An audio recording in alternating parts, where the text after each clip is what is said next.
Kitchen में नमक की डिब्बी हो या डिटर्जेंट का पैकेट, दोनों को देखकर शायद कोई कंफ्यूजन नहीं होना चाहिए। आखिर एक खाने में डाला जाता है और दूसरा सफाई के काम आता है। लेकिन अगर दोनों को किचन में एक ही जगह रख दिया जाए, सही लेबल ना हो और खाना बनाने की जल्दबाजी में नमक की जगह डिटर्जेंट उठा लिया जाए, तो इसका असर सिर्फ खाने के स्वाद पर नहीं बल्कि उसे खाने वाले की सेहत पर भी पड़ सकता है। बिहार के नालंदा से एक ऐसा ही मामला सामने आया है, जहां एक सरकारी स्कूल में मिड डे मील में नमक की जगह डिटर्जेंट यानी वॉशिंग पाउडर पहुंच गया और खाना खाने के बाद दर्जनों स्टूडेंट्स की तबीयत बिगड़ गई।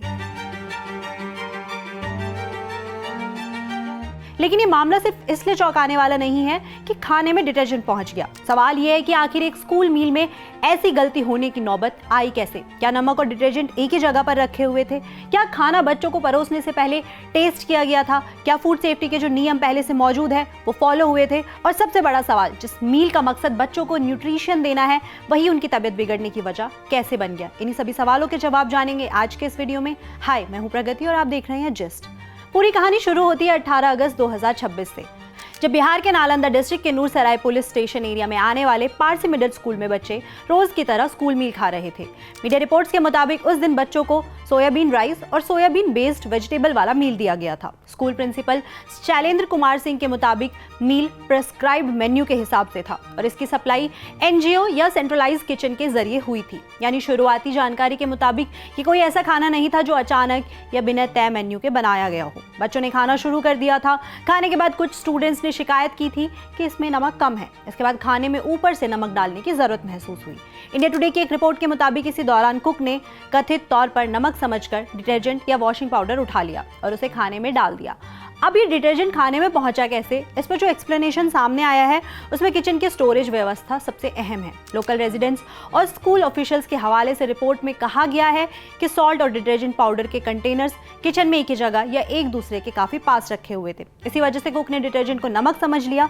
इस पूरी घटना पर सबसे बड़ा सवाल ये खड़ा होता है कि नमक और डिटर्जेंट जैसी दो बिल्कुल अलग चीजें आखिर ऐसी जगह पर क्यों रखी गई जहां उन्हें गलती से एक दूसरे के लिए इस्तेमाल किया जा सके? क्योंकि स्कूल किचन कोई सामान्य घर की किचन नहीं है। यहाँ रोज बड़ी संख्या में बच्चों के लिए खाना तैयार या सर्व किया जाता है। ऐसे में फूड इंग्रेडिएंट्स और क्लीनिंग केमिकल्स की स्टोरेज अलग अलग और क्लियरली लेबल्ड होनी चाहिए।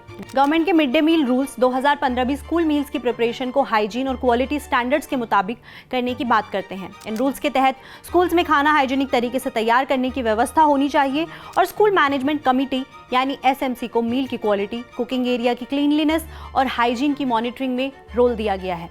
इसलिए अगर जांच में ये बात साबित होती है कि सॉल्ट और डिटर्जेंट वास्तव में एक ही जगह रखे गए थे और इसी वजह से दोनों कंफ्यूज हुए, तो मामला सिर्फ कुक की गलती तक सीमित नहीं रहेगा। तब सवाल स्टोरेज सिस्टम, किचन सुपरविजन और ओवरऑल मॉनिटरिंग पर भी उठेगा। अब वापस उस दिन की घटना पर आते हैं। बताया जा रहा है कि कुछ बच्चों ने कंटामिनेटेड फूड यानी कथित तौर पर डिटर्जेंट वाला खाना खा लिया था। इसके बाद स्टूडेंट्स को डिजीनेस यानी चक्कर आने लगे और कई बच्चों ने वॉमिटिंग यानी उल्टी की शिकायत की। कुछ मीडिया रिपोर्ट्स में स्टमक पेन और थ्रोट या पेट में इरिटेशन जैसे सिम्टम्स बताए गए। शुरुआत में बच्चों को स्कूल में ही फर्स्ट एड दी गई, लेकिन जब सिम्टम्स कंटिन्यू रहे और बच्चों की हालत को लेकर चिंता बढ़ी तो उन्हें बिहार शरीफ सदर हॉस्पिटल ले जाया गया। पेरेंट्स को जैसे ही पता चला कि स्कूल में कई बच्चे बीमार पड़े हैं, वो भी हॉस्पिटल पहुंचने लगे। यहाँ अफेक्टेड स्टूडेंट्स की संख्या को लेकर भी एक जरूरी क्लैरिफिकेशन है।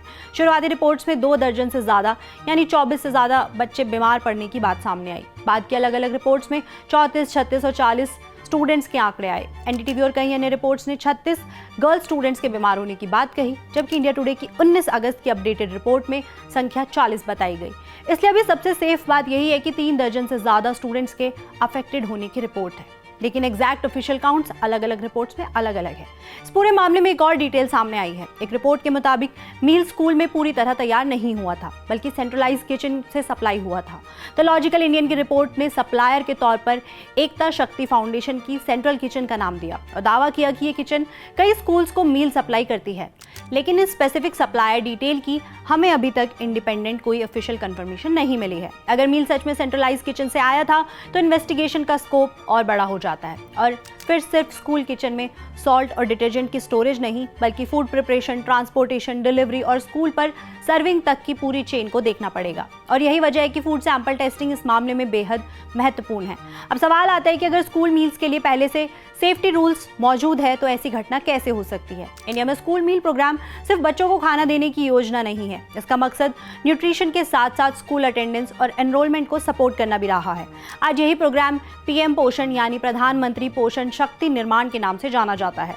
मिड डे मील रूल्स 2015 के तहत एलिजिबल गवर्नमेंट और गवर्नमेंट एडेड स्कूल्स में क्लास 1 से 8वीं तक के बच्चों को स्कूल डेज पर फ्री हॉट कुक्ड मील देने का फ्रेमवर्क मौजूद है। लेकिन प्रोग्राम में सिर्फ ये नहीं लिखा है कि बच्चों को क्या देना है, फूड की सेफ्टी और हाइजीन को लेकर भी डिटेल्ड गाइडलाइंस है। गवर्नमेंट की food safety and hygiene guidelines कहती है कि कुकिंग के दौरान कंटेमिनेशन से बचाव के लिए प्रॉपर प्रिकॉशंस लिए जाने चाहिए। कुकिंग कंटेनर साफ होने चाहिए, फूड को अप्रोप्रिएटली हैंडल किया जाना चाहिए और सर्विंग के दौरान हाइजीन मेंटेन होनी चाहिए। Guidelines procurement, storage, preparation, serving और वेस्ट डिस्पोजल तक फूड सेफ्टी को कवर करती है। और सबसे इंटरेस्टिंग रूल है फूड टेस्टिंग का। गवर्नमेंट गाइडलाइंस के मुताबिक बच्चों को मील सर्व करने से ठीक पहले एक टीचर द्वारा फूड टेस्ट करना मैंडेटरी है। टीचर को इस टेस्टिंग का रिकॉर्ड भी मेंटेन करना होता है। इसके अलावा स्कूल मैनेजमेंट कमेटी का मेंबर भी रोटेशन बेसिस पर टीचर के साथ मील टेस्ट कर सकता है। यानी थ्योरेटिकली सिस्टम में एक बेसिक सेफ्टी चेक पहले से मौजूद है। अगर कोई खाना सर्व होने से पहले कोई अडल्ट उसे टेस्ट करता है तो उम्मीद यही रहती है कि टेस्ट, स्मेल या अपीयरेंस में कोई बड़ी गड़बड़ी हो तो बच्चों तक खाना पहुंचने से पहले उसे रोक लिया जाए। इसके अलावा 2015 की गवर्नमेंट गाइडलाइंस में फूड सैंपल्स को फूड सेफ्टी और कंटामिनेशन के लिए टेस्ट कराने की बात भी कही गई है। स्टेट्स और यूनियन टेरिटरीज को CSIR institutes, NABL accredited laboratories या फसाई एक्रेडिटेड लेबोरेटरीज जैसे फैसिलिटीज के जरिए सैंपल्स की टेस्टिंग पर विचार करने को कहा गया है। अब बात करते हैं उन बच्चों की मेडिकल स्थिति की।